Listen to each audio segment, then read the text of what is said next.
लग्नाच्या पहिल्या रात्री नवऱ्याने माझं आयुष्य एका क्षणात उद्ध्वस्त केलं. त्या रात्री मी फक्त माझी स्वप्नच नाही तर स्वतःलाही हारून बसले. पण 3 वर्षांनी नियतीने असा खेळ खेळला की ज्याने मला रडवणाऱ्यांनाच आयुष्यभर रडायला लावलं. शेवटपर्यंत ही कथा नक्की ऐका, कारण शेवट ऐकून तुमच्या डोळ्यात पाणी येईल. रात्रीचे 11 वाजले होते. संपूर्ण वाडा दिव्यांच्या रोषणाईने उजळून निघाला होता. अंगणात अजूनही लग्नाच्या गाण्यांचा मंद आवाज घुमत होता. नातेवाईक हसत खेळत गप्पा मारत होते. घरातील प्रत्येकाच्या चेहऱ्यावर आनंद होता, पण त्या आनंदाच्या गर्दीत एक चेहरा मात्र शांत होता. तो चेहरा होता स्वराचा. लाल रंगाची नववधूची साडी, हातभर हिरव्या बांगड्या, कपाळावर मोठा कुंकवाचा टिळा आणि डोळ्यात हजारो स्वप्न. आजपासून ती एका नव्या आयुष्याची सुरुवात करणार होती. लहानपणापासून तिने संसाराची अनेक स्वप्न पाहिली होती. आई नेहमी म्हणायची, बाळा, संसार विश्वासावर उभा असतो. नवरा हा फक्त जोडीदार नसतो, तो तुझा सर्वात जवळचा मित्र असतो. आज आईचे तेच शब्द तिच्या मनात घुमत होते. स्वरा हळूहळू सजवलेल्या खोलीत आली. संपूर्ण खोली गुलाबाच्या फुलांनी सजलेली होती. पलंगावर पांढऱ्या चादरीवर लाल गुलाबाच्या पाकळ्या विखुरलेल्या होत्या. तिच्या मनात भीतीही होती आणि आनंदही. काही क्षणांनी दरवाजा उघडला. तिचा नवरा आदित्य आत आला. स्वराचं हृदय जोरजोरात धडधडू लागलं. तिने लाजत मान खाली घातली. आदित्य तिच्यासमोर आला. क्षणभर दोघांमध्ये शांतता पसरली. स्वराला वाटलं आता तो काहीतरी गोड बोलेल, पण पुढच्या क्षणी आदित्यने जे शब्द उच्चारले त्यांनी तिचं संपूर्ण आयुष्य उद्ध्वस्त केलं. तो थंड आवाजात म्हणाला, हे लग्न माझ्या इच्छेविरुद्ध झालं आहे. स्वराने आश्चर्याने त्याच्याकडे पाहिलं. म्हणजे? आदित्यने खोल श्वास घेतला. माझं प्रेम दुसऱ्या मुलीवर आहे. मी तिलाच लग्नाचं वचन दिलं होतं, पण बाबांच्या हट्टामुळे मला तुझ्याशी लग्न करावं लागलं. स्वराच्या हातातील बांगड्या थरथर कापू लागल्या. मग माझ्याशी लग्न का केलं? कारण माझ्याकडे दुसरा पर्याय नव्हता. हे ऐकताच तिच्या डोळ्यात अश्रू जमा झाले. ती काही बोलणार इतक्यात आदित्य पुन्हा म्हणाला, तुझी काहीच चूक नाही, पण मी तुला पत्नी म्हणून कधीही स्वीकारू शकणार नाही. हे वाक्य ऐकून सईच्या पायाखालची जमीनच सरकली. तिने स्वप्नातही असा विचार केला नव्हता. पहिल्याच रात्री तिच्या संसाराची राख झाली होती. ती रात्र दोघांनी एकाच खोलीत काढली, पण 2 अनोळखी माणसांसारखी. सकाळ झाली. बाहेर सगळ्यांना वाटत होतं नवविवाहित जोडपं खूप आनंदी आहे, पण खोलीच्या आत मात्र 2 तुटलेली मनं बसली होती. स्वराने डोळे पुसले आणि चेहऱ्यावर जबरदस्तीचं हसू आणलं. सासूबाईंनी तिचं औक्षण केलं. काय ग, रात्रभर झोप झाली का? स्वराने फक्त मान हलवली. तिच्या डोळ्यातील वेदना कुणालाच दिसली नाही. दिवस सरत गेले. आदित्य तिच्याशी आवश्यक तेवढंच बोलायचा. एकाच घरात राहूनही दोघांमध्ये मैलाचं अंतर होतं.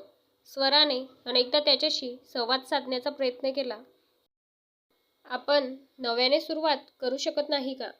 आदित्यचं उत्तर कायम एकच असायचं, कृपया माझ्याकडून अपेक्षा ठेवू नकोस. त्या एका वाक्याने तिचं मन पुन्हा पुन्हा तुटायचं. महिने सरले. घरातल्या लोकांना काहीच कळू दिलं नाही. स्वरा प्रत्येक दुःख हसत लपवत होती. एका दिवशी तिने आदित्यला फोनवर बोलताना ऐकलं, मी अजूनही तुझ्यावर प्रेम करतो, फक्त थोडा वेळ दे. हे ऐकताच तिच्या डोळ्यातून अश्रूंचा बांध फुटला. तिला समजलं ती फक्त नावालाच पत्नी होती. त्या रात्री ती घराच्या गच्चीवर जाऊन खूप रडली. आकाशाकडे पाहत ती म्हणाली, देवा, माझा काय गुन्हा होता? मी कुणाचं वाईट केलं होतं? मग माझ्याच वाटेला हे दुःख का? इतक्यात तिच्या मागून एक आवाज आला, बाळा. तो आवाज तिच्या सासऱ्यांचा होता. त्यांनी तिचे डोळे लाल झालेले पाहिले. क्षणभर ते शांत राहिले आणि मग त्यांनी एक असा प्रश्न विचारला ज्यामुळे स्वराच्या आयुष्यातील सर्वात मोठं गुपित उघड होण्याची सुरुवात झाली. स्वरा, आदित्यच्या तुझ्याशी नीट वागतो ना? हा प्रश्न ऐकताच स्वराच्या डोळ्यातून पुन्हा अश्रू वाहू लागले. तिने सत्य सांगावं का, की पुन्हा एकदा स्वतःचं दुःख लपवावं? तिचा पुढचा निर्णयच तिच्या आयुष्याला एक अनपेक्षित वळणावर नेणार होता.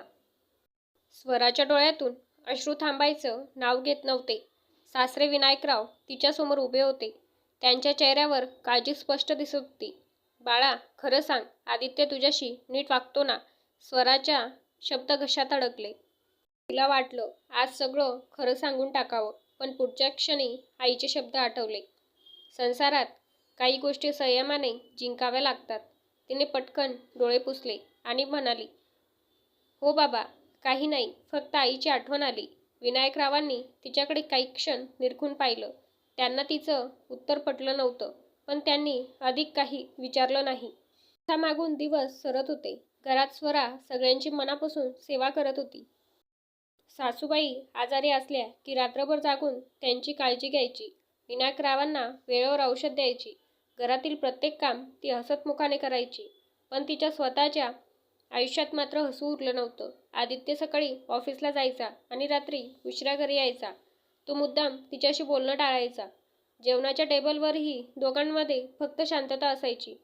एक दिवस स्वराने आदित्यसाठी त्याच्या आवडीची पुरणपोळी केली. सासूबाई म्हणाल्या, अरे आदित्य, आज स्वराने खास तुझ्यासाठी केली आहे. आदित्यने ताटाकडेही पाहिलं नाही. मला भूक नाही, तो उठून गेला. स्वरा काही क्षण तशीच उभी राहिली. तिच्या डोळ्यात पाणी आलं. हे सगळं विनायकरावांनी पाहिलं. त्यांच्या मनात संशय आणखी वाढला. त्या रात्री आदित्य हॉलमध्ये बसून फोनवर कोणाशी तरी हसत बोलत होता. स्वरा पाणी घेऊन आली. तेवढ्यात तिच्या कानावर शब्द पडले, नेहा, अजून थोडे दिवस. मी तुला दिलेलं वचन विसरलेलो नाही. नेहा हे नाव ऐकताच स्वराचं हृदय तुटलं. तिला आता खात्री झाली, आदित्य अजूनही त्या मुलीवरच प्रेम करत होता. त्या रात्री स्वरा स्वतःच्या खोलीत बसून रडत होती. तिच्या नजरेसमोर लग्नाचा दिवस, आईबाबांचा आनंद आणि स्वतःची स्वप्न फिरत होती. ती स्वतःशीच म्हणली, कदाचित माझ्या नशिबात प्रेम नाही. तेवढ्यात तिचा मोबाईल वाजला. फोन आईचा होता. काय ग बाळा, कशी आहेस? आईचा आवाज ऐकताच स्वराचा कंठ दाटून आला. पण तिने स्वतःला सावरलं. मी खूप आनंदात आहे आई. आई हसली. तुझा आवाज ऐकूनच मला समाधान मिळालं. फोन ठेवताच स्वरा हमसून रडू लागली. तिला आईला सत्य सांगायचं होतं, पण आईबाबांचं हृदय तुटेल म्हणून ती शांत राहिली. काही महिन्यांनी सासूबाई अचानक बेशुद्ध पडल्या. घरात एकच गोंधळ उडाला. स्वराने क्षणाचाही विलंब न करता त्यांना हॉस्पिटलमध्ये दाखल केलं. रात्रभर ती त्यांच्या शेजारी बसून होती. आदित्य मात्र ऑफिसच्या कामाचं कारण सांगून उशिरा आला. डॉक्टरांनी सांगितलं, योग्य वेळी हॉस्पिटलमध्ये आणलं नसतं तर परिस्थिती गंभीर झाली असती. विनायकरावांच्या डोळ्यात पाणी आलं. ते स्वराचा हात धरून म्हणाले, बाळा, तू या घरात सून नाही, लक्ष्मी म्हणून आली आहेस. हे ऐकून स्वराच्या डोळ्यातही अश्रू आले. पण त्या अश्रूमध्ये आनंद नव्हता. कारण जिच्या एका प्रेमळ शब्दाची तिला सर्वाधिक गरज होती, तो आदित्य मात्र अजूनही तिच्यापासून दूर होता. काही दिवसांनी एका रविवारी आदित्य घरी नव्हता. त्याचा फोन बेडवरच राहिला होता. अचानक फोनवर एक मेसेज आला. स्क्रीनवर नाव झळकलं, नेहा. स्वराने फोन हातात घेतला. तिचा उद्देश कोणाची गोपनीयता भंग करण्याचा नव्हता, पण स्क्रीनवर दिसलेला मेसेज तिच्या नजरेत भरला. आता आणखी किती दिवस तू दिलेलं वचन विसरू नकोस. मी अजूनही तुझी वाट पाहते. स्वराच्या हातातून फोन खाली पडला. तिच्या आयुष्याचा शेवटचा आधारही तुटला होता. त्या रात्री तिने एक मोठा निर्णय घेतला. आता मी कोणावरही ओझं बनून जगणार नाही. माझं आयुष्य मी स्वतः उभं करेन. तिने शिक्षणाची कागदपत्र बाहेर काढली. नोकरीसाठी अर्ज भरायला सुरुवात केली. आणि तिला अजिबात कल्पना नव्हती की हा निर्णयच पुढे 3 वर्षांनी तिच्या आयुष्यात असा चमत्कार घडवणार होता, ज्याची कल्पना आदित्यनेही केली नव्हती. त्या रात्री स्वरा झोपलीच नाही. संपूर्ण रात्र ती खिडकीत बसून पहाटेची वाट पाहत होती. बाहेर अंधार होता, पण तिच्या मनात त्याहूनही गडद अंधार दाटून आला होता. तिने एक गोष्ट ठरवली होती, आजपासून मी कोणाकडून प्रेमाची भीक मागणार नाही. दुसऱ्याच दिवशी तिने तिची पदवीची प्रमाणपत्रे, अनुभवपत्रे आणि काही जुनी कागदपत्रे काढली. शहरातील अनेक कंपन्यांमध्ये नोकरीसाठी अर्ज पाठवले. 2 आठवड्यांनी तिला एक छोट्या कंपनीत मुलाखतीसाठी बोलवलं आलं. स्वराने सासूबाईंना विचारलं, आई मी नोकरी करायला जाऊ का? सासूबाईंनी हसत तिचा हातात हात घेतला. का नाही? तुझ्या पायावर उभं राहणं ही आमच्यासाठी अभिमानाची गोष्ट आहे. विनायकरावही म्हणाले, जा बाळा, पण स्वतःला कधी कमी समजू नकोस. हे ऐकून स्वराच्या डोळ्यात पुन्हा पाणी आलं. या घरात 2 माणसं तिच्यावर मनापासून प्रेम करत होती, पण तिचाच नवरा तिच्यापासून कोसो दूर होता. स्वरा साध्या ड्रेसमध्ये मुलाखतीला गेली. तिचा आत्मविश्वास पाहून कंपनीने तिला लगेच नोकरीसाठी दिली. पगार फार मोठा नव्हता, पण तिच्यासाठी तो स्वाभिमानाचा पहिला पगार होता. घरी येऊन तिने पहिला पगार सासूबाईंच्या हातात ठेवला. सासूबाई भावूक झाल्या. बाळा, हा तुझा हक्काचा पैसा आहे. पण स्वरा म्हणाली, आई, मुलगी पहिली पगार आईलाच देते. हे ऐकून सासूबाईंनी तिला मिठी मारली. दारात उभा असलेला आदित्य हे सगळं पाहत होता. त्याच्या चेहऱ्यावर क्षणभर काहीतरी बदलल्यासारखं वाटलं, पण त्याने पुन्हा स्वतःला कठोर केलं. काही दिवसांनी ऑफिसमध्ये स्वराच्या कामाचं खूप कौतुक होऊ लागलं. तिच्या मेहनतीमुळे कंपनीला मोठा प्रोजेक्ट मिळाला. मॅनेजरने सर्वांसमोर तिचं कौतुक केलं. स्वरा, तुझ्यासारखे प्रामाणिक कर्मचारी मिळणं आमचं भाग्य आहे. पहिल्यांदाच अनेक महिन्यांनी स्वराच्या चेहऱ्यावर खरं हसू उमटलं. त्याच रात्री आदित्य उशिरा घरी आला. त्याने पाहिलं, स्वरा लॅपटॉपवर काहीतरी काम करत होती. तो काही क्षण तिच्याकडे पाहत राहिला. पहिल्यांदाच त्याला जाणवलं, ही मुलगी कधीच तक्रार करत नाही, कधी मोठ्याने बोलत नाही. तिने इतका अपमान सहन केला, तरीही ती घरासाठी आणि आईबाबांसाठी मनापासून जगत होती. त्याच्या मनात पहिल्यांदाच अपराधीपणाची हलकीशी भावना निर्माण झाली. पण लगेच त्याच्या फोनवर नेहाचा कॉल आला. तो बाहेर निघून गेला. नीतीचा पहिला इशारा. एक दिवस विनायकरावांनी ऑफिसमध्येच हृदयविकाराचा झटका आला. घरात एकच गोंधळ उडाला. स्वराने रुग्णवाहिका बोलावली. रक्ताची गरज होती. डॉक्टर म्हणाले, रक्त तातडीने मिळालं नाही तर रुग्णाला वाचवणं कठीण आहे. योगायोगाने स्वराचा रक्तगट जुळला. क्षणाचाही विचार न करता तिने रक्तदान केलं. काही तासानंतर डॉक्टर बाहेर आले. आता डोका तळला आहे. विनायकराव वाचले. त्यांनी डोळे उघडताच पहिला प्रश्न विचारला, स्वरा कुठे आहे? डॉक्टरांनी सांगितलं, तुम्हाला वाचवण्यासाठी तिने रक्तदान केलं. विनायकरावांच्या डोळ्यात अश्रू आले. त्यांनी स्वराचा हात घट्ट धरला. बाळा, आज तू फक्त माझा जीव नाही वाचवला, तू मला दुसरं आयुष्य दिलंस. हे दृश्य पाहून आदित्य काही क्षण स्तब्ध उभा राहिला. त्याच्या मनात काहीतरी तुटू लागलं होतं, पण नियतीने अजून मोठा धक्का रोखून ठेवला होता.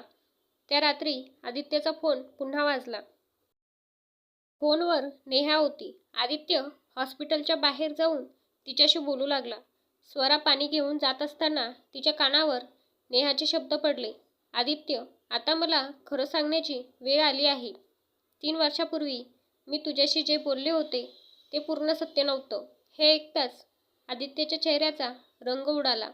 त्याने थरथरत्या आवाजात विचारलं, नेहा, म्हणजे तू माझ्यापासून इतकी वर्ष एक मोठं सत्य लपवलंस? स्वरा दारामागे उभी राहून हे सर्व ऐकत होती आणि तिला अजूनही कल्पना नव्हती की नेहा सांगणार असलेलं सत्य तिचं आणि आदित्यचं संपूर्ण आयुष्य बदलून टाकणार होतं. असं कोणतं सत्य होतं जे नेहाने आतापर्यंत लपवलं होतं? पाहूया या स्टोरीच्या पार्ट 2 मध्ये. तोपर्यंत चॅनलला लाईक, शेअर, सबस्क्राईब करायला विसरू नका. धन्यवाद.